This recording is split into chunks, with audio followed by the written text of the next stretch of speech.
the model of David, and I'm gonna just paste a bunch of stuff here. So this is how the content goes. There is the link to Goat UI. I'll be mentioning everything here. Damon, are you co-host? Yeah. Yes. I believe so, yeah. Okay, so I'll stop minding the people that get in, and I'll share my screen and start with this. I will just say I have to go at 4 o'clock because Delphine's session on the VGP pipeline will start. Yeah. Okay. No worries, I can take over as host after mine. Yeah. It should be fine, and I'll keep track of the time. All right. Share. Can we all see a goat? Yes.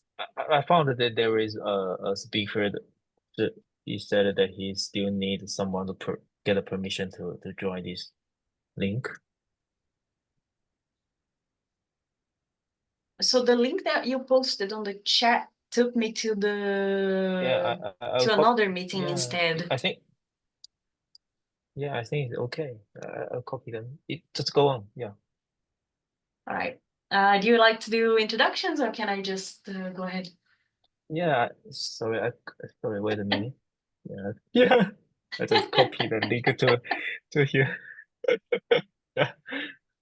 Introduction still need. So sorry. Yeah. So okay. Yeah. Sorry everyone. Right now is the section 2 and Dr. Cibele is from the Sangha teams. They focus on the develop centralized resources system to try to index. I think it's the index most often right now is most of them. The metadata right now is from different kind of repository, and right now in the future will be the made portal or the data portal for the EBP. So I think we also put some information and some just like the contact, some manuscript and the slides in the chat, and everyone can see it. Yeah. Okay. So, everybody, good for you. Perfect. Thank you, Xiaofeng. Yeah. Welcome, everybody. Yeah. Here I'm admitting people. So this is, I'll run a bit with this talk just because we have 3 more talks about gold during BGA. So I think it's not fair to the people coming after, since we started a bit later. But yeah, I'm just going to give here an overview of what gold is and how it's been being used by the EBP community, so the Earth Biogenome community.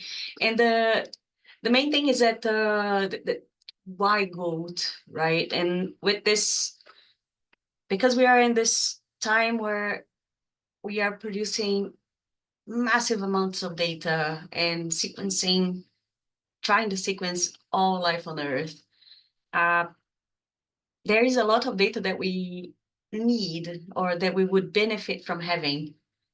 However, all of this biodiversity data is scattered all over. So there are many sources, there are many specialized databases, but in most of the cases, we have this taxonomically biased sources, I guess, and it's hard, right, as we're trying to sequence all eukaryotes, to go to every single database to retrieve information.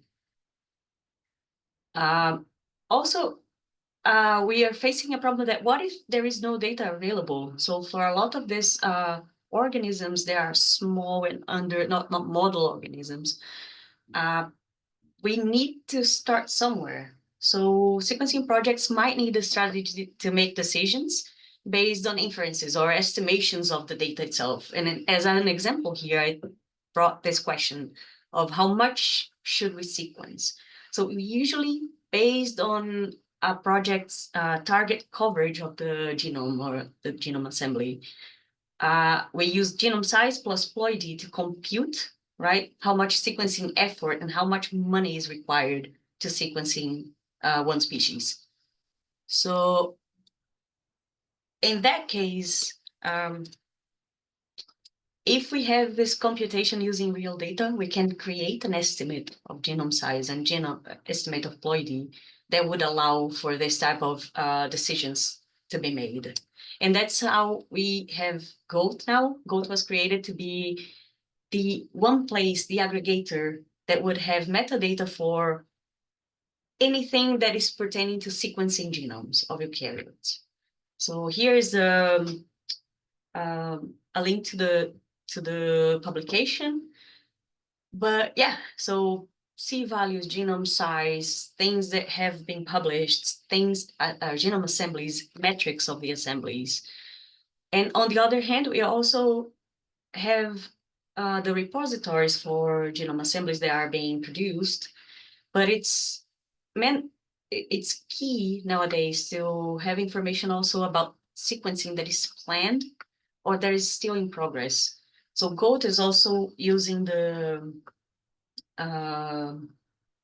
GOAT is also serving as an aggregator of this type of information. So it's collating, it's not only potential target species, but also recording progress before an assembly reaches the DNA repositories, such as INSDC and China GeneBank, Chinese GeneBank.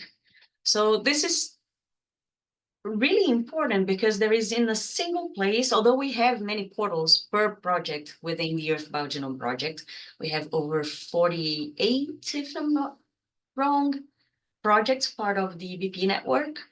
Each one of them might have one or multiple portals to display the data, but GOAT has been so far the place where you go for the scope of the project, try to query what's in progress. You can find the contacts for collaboration across all of the projects that have disclosed the data. And even more important, you can check the list of potential targets of one project against what is data that has been published.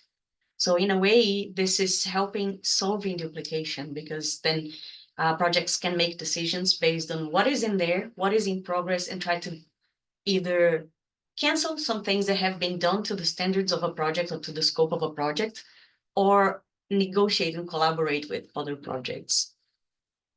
So GOAT is a centralizer. So it's an aggregator that is a source of genome metadata. And the idea is that nowadays it's helping the overall coordination, definition, and tracking of sequencing projects within the EBP community. I'm not going to go over a lot of detail on what GOAT is, but I think I'm going to run quickly through these slides, just showing that it is a data aggregator. It can aggregate in many different levels. So in taxa, as a taxon index, you can get not only the value for individual observations, let's say for genome size or chromosome number per species, but you can also get summary that represents the value for that taxon, and also estimates. They are made using phylogenetic interpolation. Assembly attributes, they usually are the metadata per assembly, and they are always linked out to the original source. And also we are also creating the samples indexes, and you can find out how to query different indices in the Genomes on a Tree YouTube channel. So this is, for all of my talks, I'll have this that you can click or scan to get to the same result that I did. But it's just showing you here that GOAT doesn't only have data that has been recorded, but also the estimates. And there is a color code so you can understand if it is an estimate versus a direct value. So I'm gonna explain about how GOAT calculates this in my both of my workshops. So I'm just gonna skip this part. But all you have to know is that GOAT uses this color code to inform exactly from which most common ancestor GOAT is estimating one value. So this is a case for genome size, but I'm gonna go over it in the other two tutorials. Behind the scenes, GOAT works on a powerful API, and its the API that feeds the UI and the command line interface features.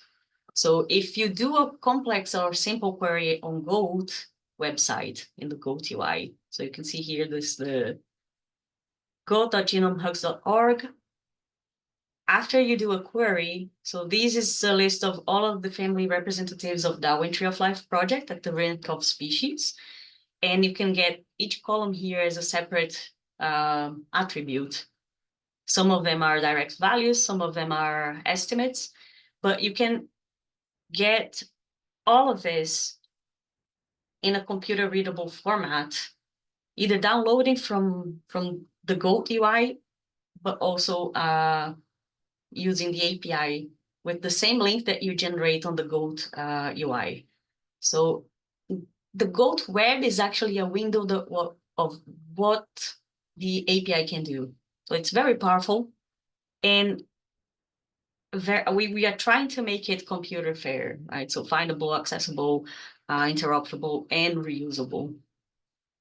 We do have record pages. We have different types of reports, including trees. All of this can be visualized before you actually retrieve the data in bulk using the API. You can generate anything that you can on the UI on the API. It's also serving as a window or as a portal for the EBP projects, as I mentioned, but it's not only for the genome assemblies that are done. We also plan progress, and we have the project pages where people can find information on who to contact in case they detect duplication. GOAT is totally open source, and it uses open data. It collates open data. So GOAT is not the truth of information of any of the data that is there, but you can always, from one specific search, hit a button and create a table of all of the sources and where GOAT is taking the information, so we can credit the right databases and the right sources. And here is just showing that this week we'll have overdose of GOAT. So tomorrow we have the GOAT UI tutorial that is how to query and how to use and understand this metadata. And then the GOAT for EBP is specialized for people that are interested in exploring more of the EBP projects and see how the tracking is done. So I hope I didn't pass a lot of time, but I think we are ready for the next talk. I would like to just thank all of the GOAT extended team and everybody that allowed for this project to happen. So yeah, I'm just the curator. Everybody else is doing a lot of stuff to make GOAT happen as well. Thank you. Yeah, thank you, Cibele. Yeah, because this about the workshop also Cibele had make a lot of help, and right now the GOAT is also very important for the EBP community, because you know that the EBP had a lot of affiliate projects, and many projects have their data. Most of the data is right now in SDC. But I think it would be a great engine for every genome research to get information. Was that Anton? Yeah. This is interesting. I don't envy you because you have to deal with data from various sources, and that sounds like a nightmare. But how do you automate this? Because for example, VGP would provide probably quite different type of metadata compared with, I don't know, BET 10K. How do you solve that? How do you make this unified? Yes, so for the smaller projects, we have template files that people can just fill in with the information from their projects. But remember, we have a backbone taxonomy from NCBI, right? So if the taxon is not on NCBI taxonomy or in the synonyms in GBIF, we cannot put it in the tree. And then each attribute is actually independent. So there is no need really to import everything in bulk, like in this relational databases. So we have pairs of tabular and configuration files they will create and then read and just map each observation to the taxon. So it would be NCBI taxon ID to attribute to observation to record. And then we can create summaries there. So for instance, I can just go to the API of INSDC and get all of the data for the taxon ID from assemblies. Then I go to VGP page and I can just map. I have a translation, I guess, of what they have in Genome Arc to Gold. I guess the problem with that, the main problem with automation is to translate one term into another.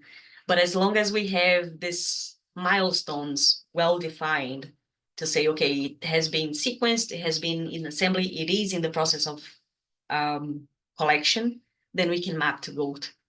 So in the end, it is possible, it takes a while, but once it is in there, it can get automated because we run this workflow to fetch the data daily and then index everything every night. Thanks. We actually, there's a kind of a genome arc redesign, and I was wondering if we can maybe talk to you, because we would love to provide metadata in a form that you would accept. So your life is easier, our life is easier. So I guess you're the point person for that, right? Yes, yes. Good. Perfect. Amazing. Yeah, so thank you, Cibele. And I think we should move to the next presentations. So the next presentation is from the BGI research. Is Dr. Yong. He will make some presentation about the DCS Cloud. Right now is the platform for the BGI research, and it's developed for many years. And it also based on introduction about Dr. Yong. Right now it serves as the PIs at BGI research. There is a Biointelligence Institute, and its teams is focused on the develop some bioinformatics algorithms, tools, and platforms.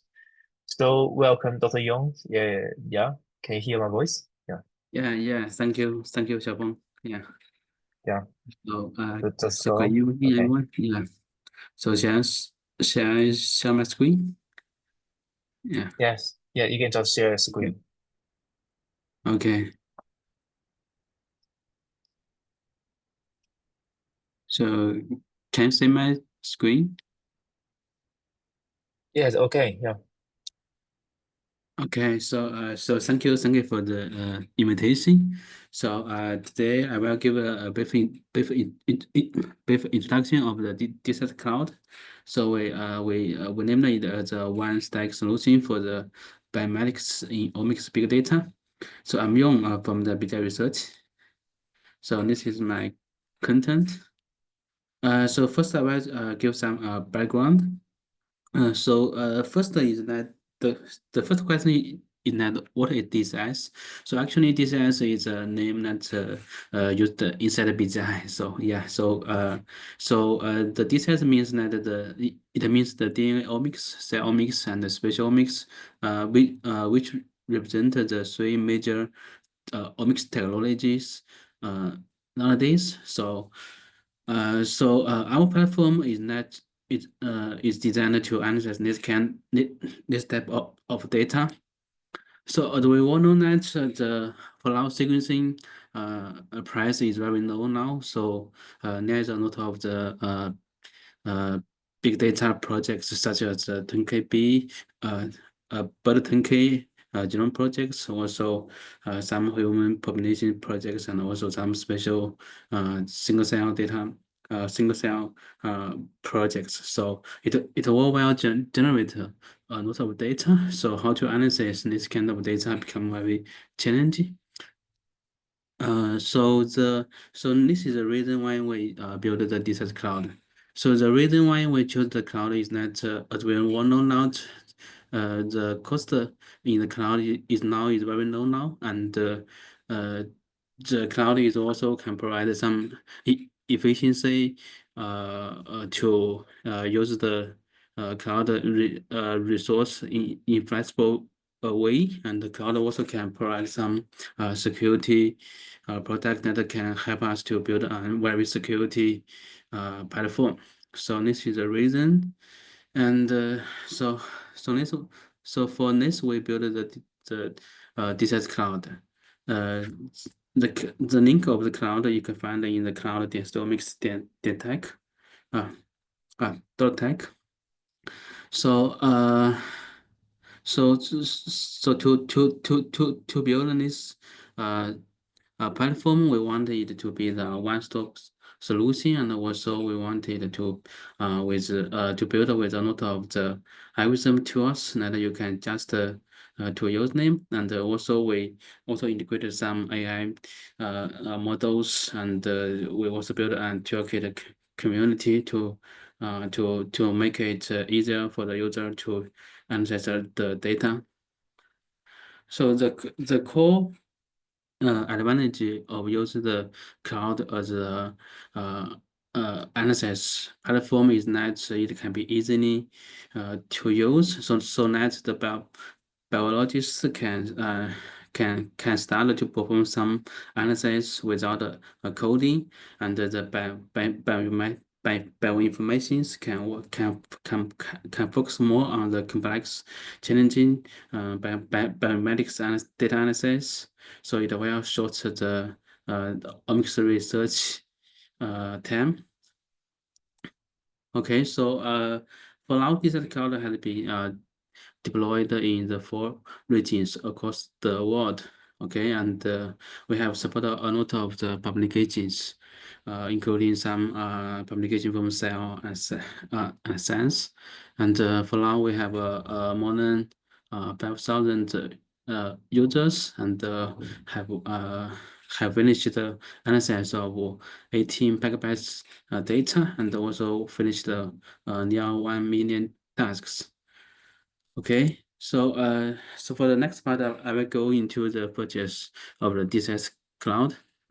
So the first thing is that we want to build everything on cloud, so the all the throughout the whole scientific research circle. So we have the project and data management functions that you can easily create some projects and upload your data, and we provide some workflow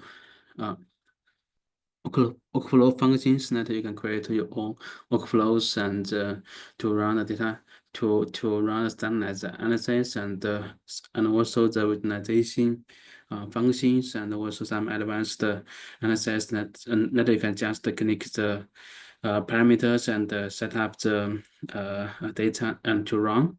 And also it has a built-in notebook. Okay, so you can do some customized analysis, and after you finish the analysis, you can also publish your tools or your scripts into the public library, so that the other one can say your scripts, and then they can use it in their own projects.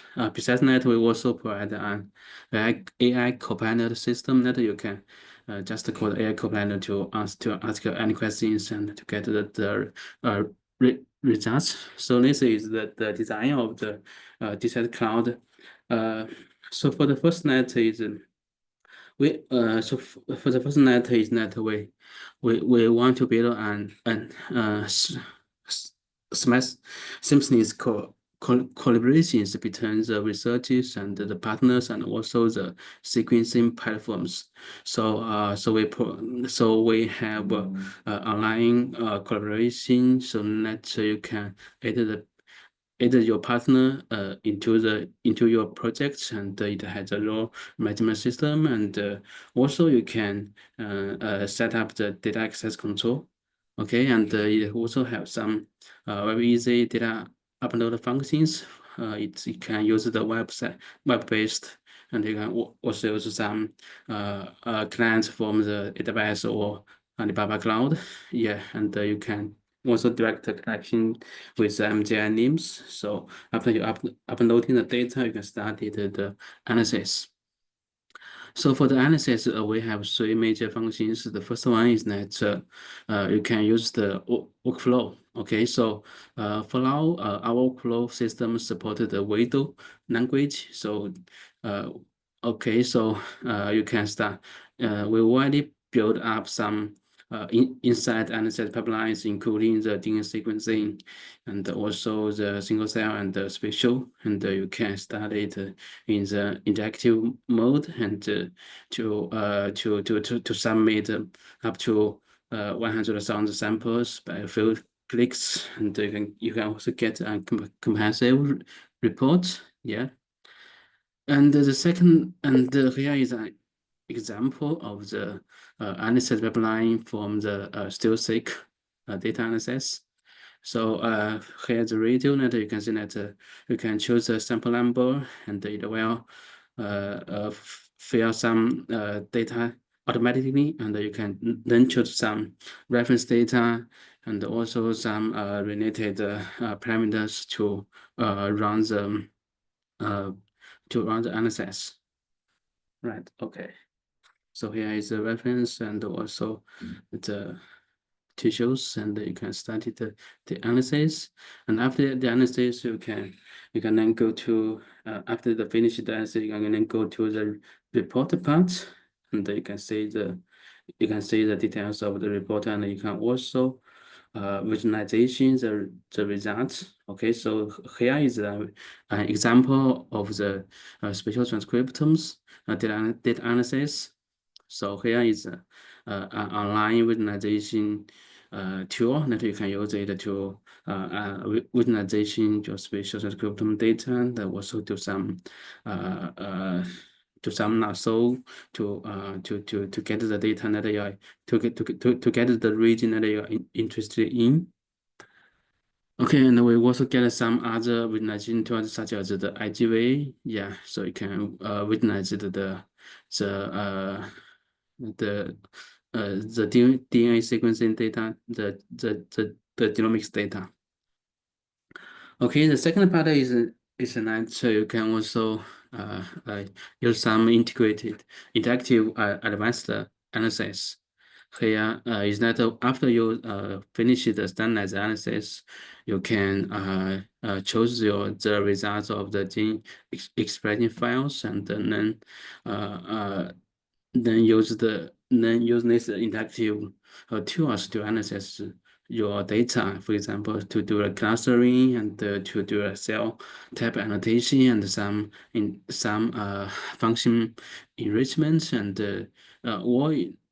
for this part is all codeless, so you don't have to do any coding. You just set up the parameter and go and submit the task. Okay, and the third analysis function, we call it is the customized analysis. So we have used an enhanced Jupyter notebook to let the user to code and to analyze your personalized analysis on the data. Okay. So the advantage of the notebook is that it can be readable, reproducible, and you can use a pre-built environment and also the kinetic computing resource. Okay, and we also provide many open source demos for the downstream analysis. Okay, so the second part is that we also provide public library that you can just so a few clicks you can copy the scripts and the tools and also the data into your projects. So here we have provided 11 projects and 27 data sets and hundreds of the scripts and notebooks, and also some of the images and that you can easily use.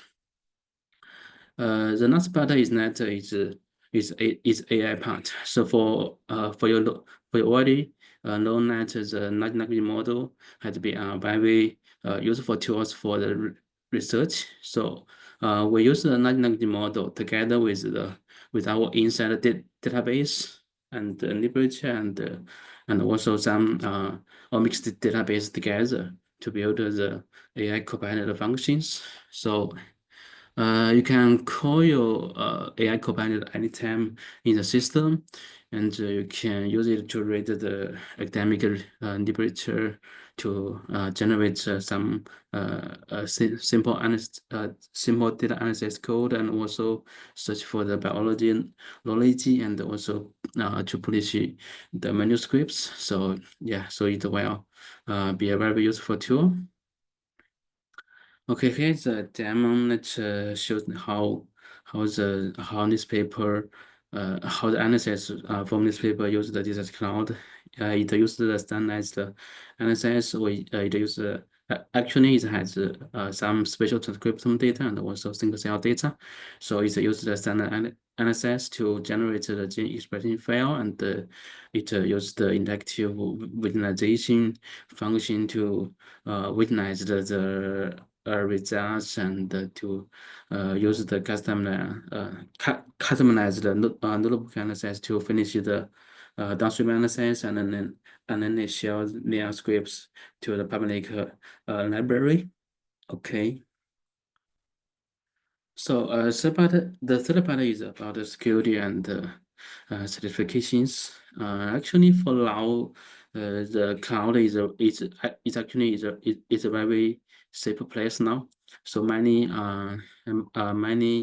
projects such as UKB and WOVAS, they have started to build the analysis system with the cloud provider. Okay, so for the DCS Cloud, actually we have a very strict permission management system that we can use. It has some pre-built rules with different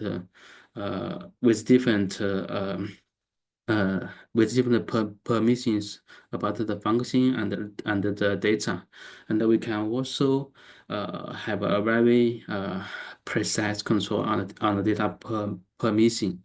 The data can be controlled at a sample level. Okay, so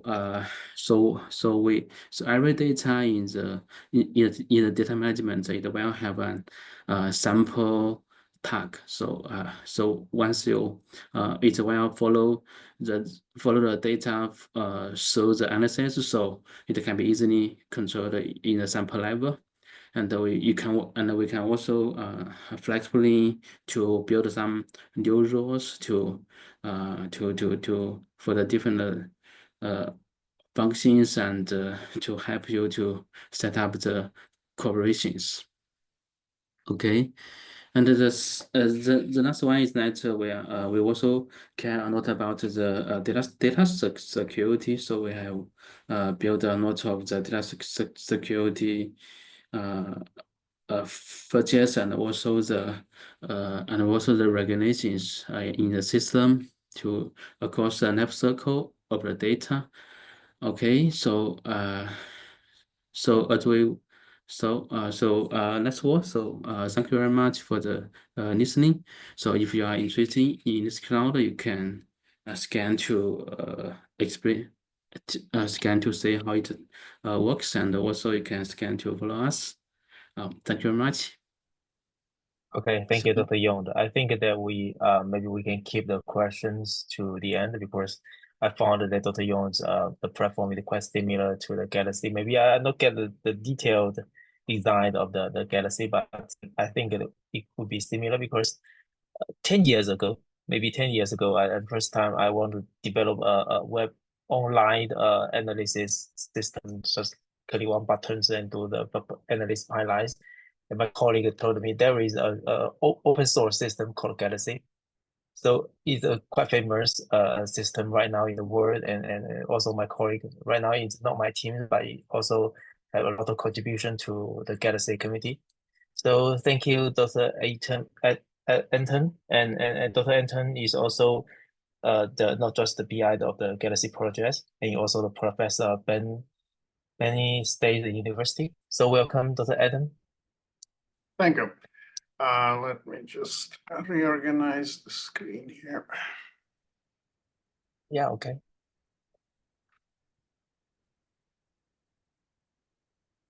So in fact, it's almost 11. So Delphine, in fact, is doing a VGP workshop on assembly in Galaxy right now. So that's going to be a way more substantial than anything I will be talking about here. So if you really want to see how this works, go there now. We're going to be doing it after. Okay. Just a quick update that we're going to be doing it after this session. Yeah. And Yeah, I'll get you to just, what you want. Yeah. because I think my talk is more of a cheerleading. So I guess I will just go ahead and do it. Okay, so I have lots of tabs open here, so I'm just going to use browser as my presentation medium. Okay, so these are just important links. So there's our main hub for the project is galaxyproject.org. We have 3 big global instances in the US, use galaxy.org, in Europe, use galaxy.eu, in Australia, use galaxy.org.au. And there are other smaller instances which coming into this constellation. For example, French instance is coming up. There's lots of them. There is also instance specific to VGP. That's an instance, this is vgp.usegalaxy.org, and that's the instance that if you are going to use this for assembly, you should use that instance. You should sort of let us know that you do that, and we'll add your account to the queue. It basically has access to better resources for running large assembly jobs, but it's part of the same infrastructure. Anyway, so what the hell is Galaxy? So I think the basic components such as tools and infrastructure, they already exist. Obviously, there are tools. For example, I'm gonna give this talk with kind of assembly bias. So we have tools for assembly. Obviously, we have computers on which we can run this assembly. These could be local things, local to universities. There could be clouds, such as commercial clouds. This could be public clouds. And I think one of the most important take-home messages of my talk is that there are really good public, not Amazon, not Google, not Microsoft, but public clouds in US, in Europe, and in Australasia, and we should really try to use them. Because actually one of the questions to the previous talk about the BGI is how much does it cost? Because I actually created an account and I had to enter my billing, whatever. So this is already, it's not cool. I think we need to, as much as we can, try to provide the world with free resources, because especially when we're talking about biodiversity, the countries, the rich countries where we live, in the US, UK, they actually don't have much biodiversity if you look at them. I mean, you don't go catch crocodiles in in London. Same thing here where I am in Pennsylvania. So actually, most of the beautiful stuff, it's actually in the countries that don't have infrastructure. And I think one of the points that we're trying to make with our project is that we should really enable the world to do this sequencing at scale. That's the only way we can, sample all the biodiversity while it still exists. Anyway, so components are there, and it's a little bit like cooking. So we have a lot of tools, we have infrastructure. And so what Galaxy does, it kind of puts it all together. So we have tools, we have some infrastructure, we have users, and that kind of all needs to work together, because you want to allow 1,000 users to do assembly of larger genomes. Well, that's a lot of infrastructure you need. Or maybe you want to do a global COVID surveillance. That's a lot of samples you need to run. So what we do with Galaxy, we're combining tools and infrastructure. In that sense, it's similar to other platforms like the one that was presented before me here. And so what sort of a middleware is, in this case, it's bread, because I don't think you can eat Vegemite without bread. So that's the middleware. And again, so the Galaxy provides that layer where you smash your tools on top of this thing, and you run them. So again, that's what we are. So my team, well, it's a big project. There is no longer my team. It's a distributed project. And what we do, several things. We develop the software, which allows people to run Galaxy instances, such as the one in US, Europe, and so on. But we also develop a whole ecosystem of things. There we develop, for example, there's an effort called Galaxy Training. I'm going to talk about this, and this is what Delphine is going to be using, I think already using during her workshop. We have a community body which is responsible for wrapping tools into Galaxy. There's a community board which reviews these tools and so on.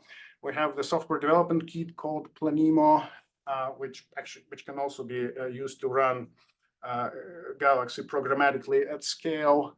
We have a job scheduling distribution system called TPV, Total Perspective Vortex. We have various ways for managing Galaxy processes. We have also community board, which reviews our workflows. So we are also a workflow system.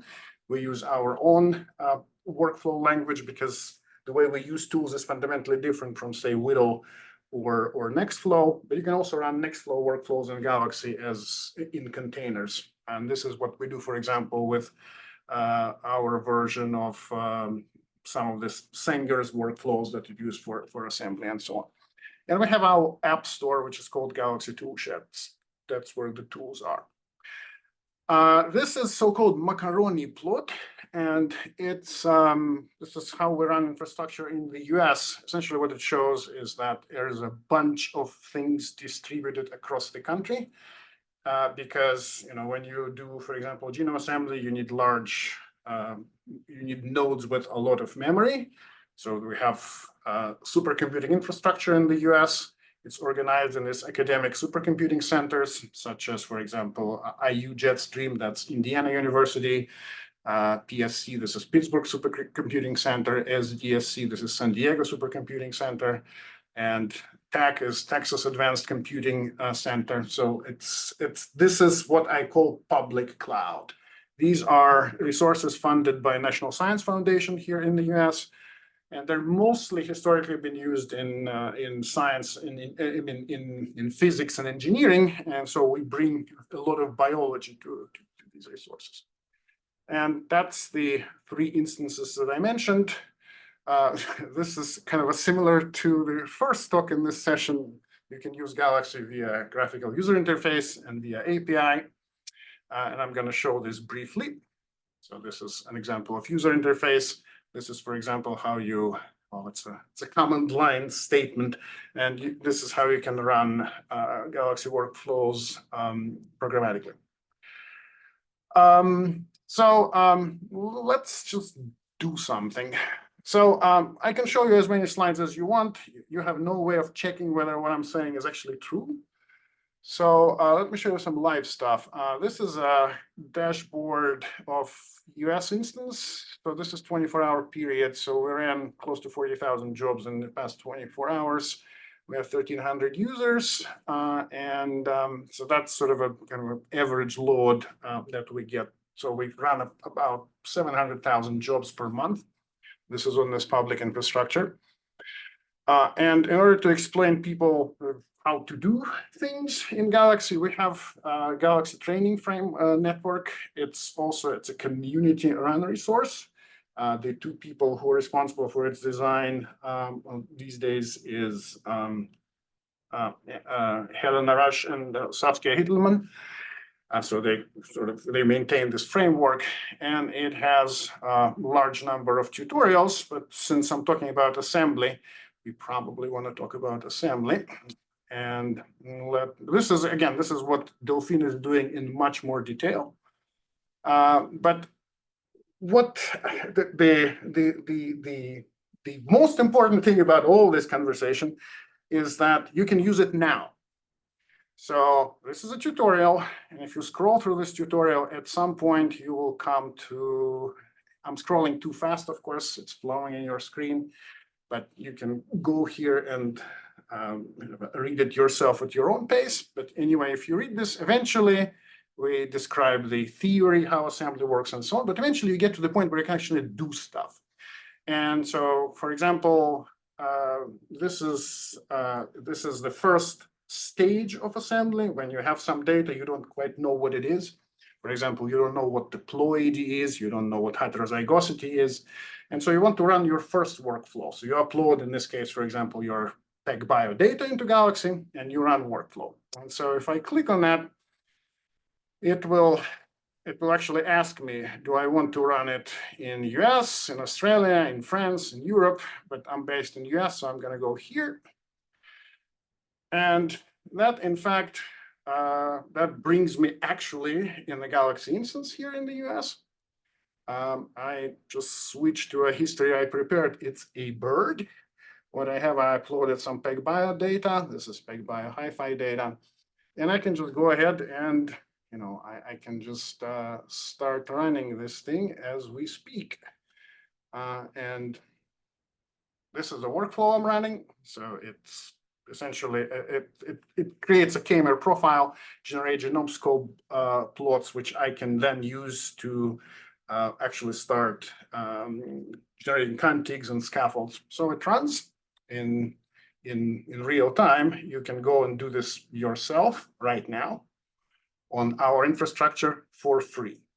And because we support this so-called scratch, so the way we deal with disk space is, of course, when you have thousands of users, disk space eventually becomes a problem. We have about 5 petabytes of user data on an American instance. We provide a scratch space, which you can use as much as you need. It's just, you're limited to 30 days. So after 30 days, you need to save, for example, results of your workflow invocations to a permanent space, which you also get in your Galaxy instance.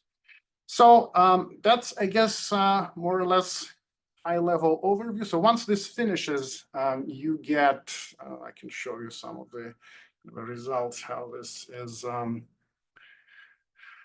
So once it finishes, you will be able to look at the, for example, the genoscope profiles, figure out, for example, what the heterozygosity is, things like that, and then feed these results in the next workflow, in this case, contigging.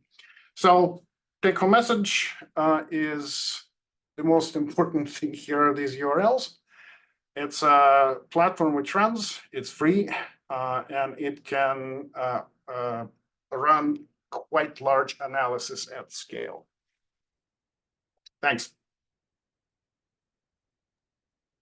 Okay, thank you. Thank you, Professor Anton. I think I envy you have a big monitor. Yeah. Was it all tiny on your screen? Yeah. Yeah, it's great. Yeah. I don't have a big house. You're gonna have yeah, thank you. So any questions for Dr. Yong or Dr. Anton? Because their work is I think it's quite little similar, but their the detailed designs or the framework or how they maintain the community or platform is a little different.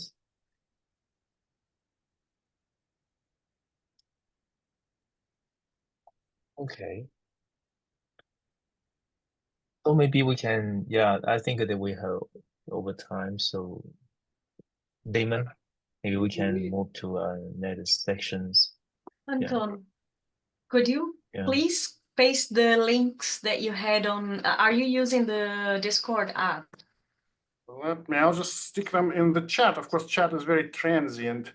I'm not using Discord. I mean, I have so many chat apps. If you just paste it here again, I can just move it to the... Just pasted them in the chat. Perfect. Yeah. Thank you. Thank you. Thank you. So no questions. I guess me and the previous speaker were absolutely clear. So thank you. Thank you, Dr. Anton. Yeah.